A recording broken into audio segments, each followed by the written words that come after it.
Of course, one of the big stories on the front pages tomorrow is the Israel Folau back down by the ARU. We will talk about that very, very shortly. It's on the front page of the Oz and, of course, the telly. And one of the most polarising and bruising disputes in Australian sport has come to an end. Israel Folau has reached a confidential settlement with Rugby Australia. As Charlotte Mortlock reports, they've released a joint statement saying they did not intend to cause each other harm. After an ordeal lasting 7 months, Rugby Australia has apologised to Israel Folau and Israel Folau has apologised to Rugby Australia.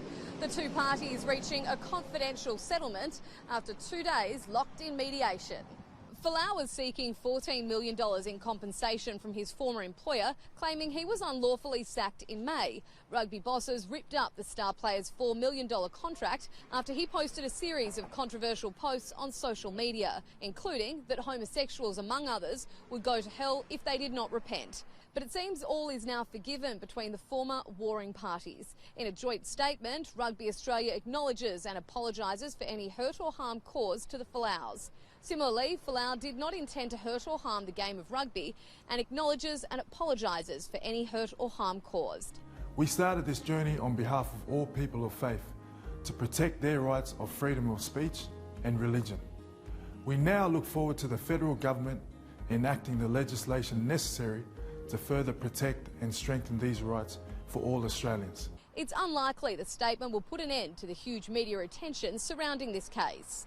A dollar figure on Folau's confidential compensation package is not known, and there's been no announcement as to whether Folau will be welcomed back to rugby.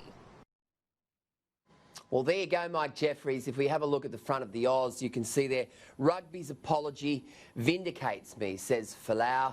If we go to the front of the Daily Telegraph, it's Folau's $8 million payout in rugby war, peace for Israel. And if we go back to the Oz, terrific piece here by Janet Albrechtson. A team of the sassiest spin doctors can't help Rugby Australia. They lost yesterday big time. It was an old-fashioned shellacking. And tonight, Mike Jeffries, there is speculation about the future of Rugby Australia boss Raylene Castle. I think Rugby Australia have come out of this looking incredibly poor. And I guess the bottom line is that it's clear that Folau has been vindicated. Yes, I'm with Janet on this one, Janet Albrechtson, and I believe that what she says is correct. But and also that Raylene Castle's future should be questioned, because really, what was it all about? We had this fundamentalist individual making a comment. And maybe some people were hurt by it, maybe they weren't. But, you know, really, Peter, no gay was going to hell because Israel said they were. And it became such a fuss and so much money and carry-on involved. I don't know, I think it was just very badly handled from the beginning. Genevieve, I'm interested in your thoughts on this. You know, as a millennial, you know, millennials see these types of things through a different prism, I think, than us older codgers. But, I mean, is this a win for free speech, or is it a bad result for Rugby Australia, or both? I think it is a bit of both, Gleeso. I think at the moment Rugby Australia look a little bit like they have their tail between their legs. Both parties have apologised to each other, but it does seem that Rugby Australia are the losers in this, having to pay an undisclosed sum of money, but we can assume that it's in the several millions of dollars.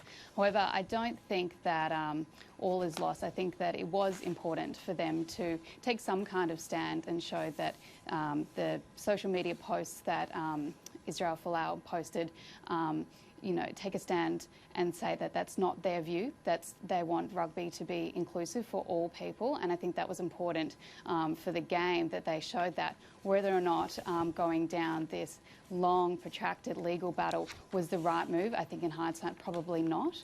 I think they could have shown in other ways that they could distance themselves from Folau's comments.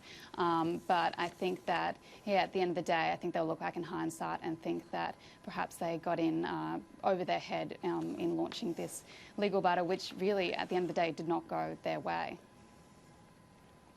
Well, the figure that's being bandied about is 8 million, and I can guarantee you the telly would be pretty close to the mark there.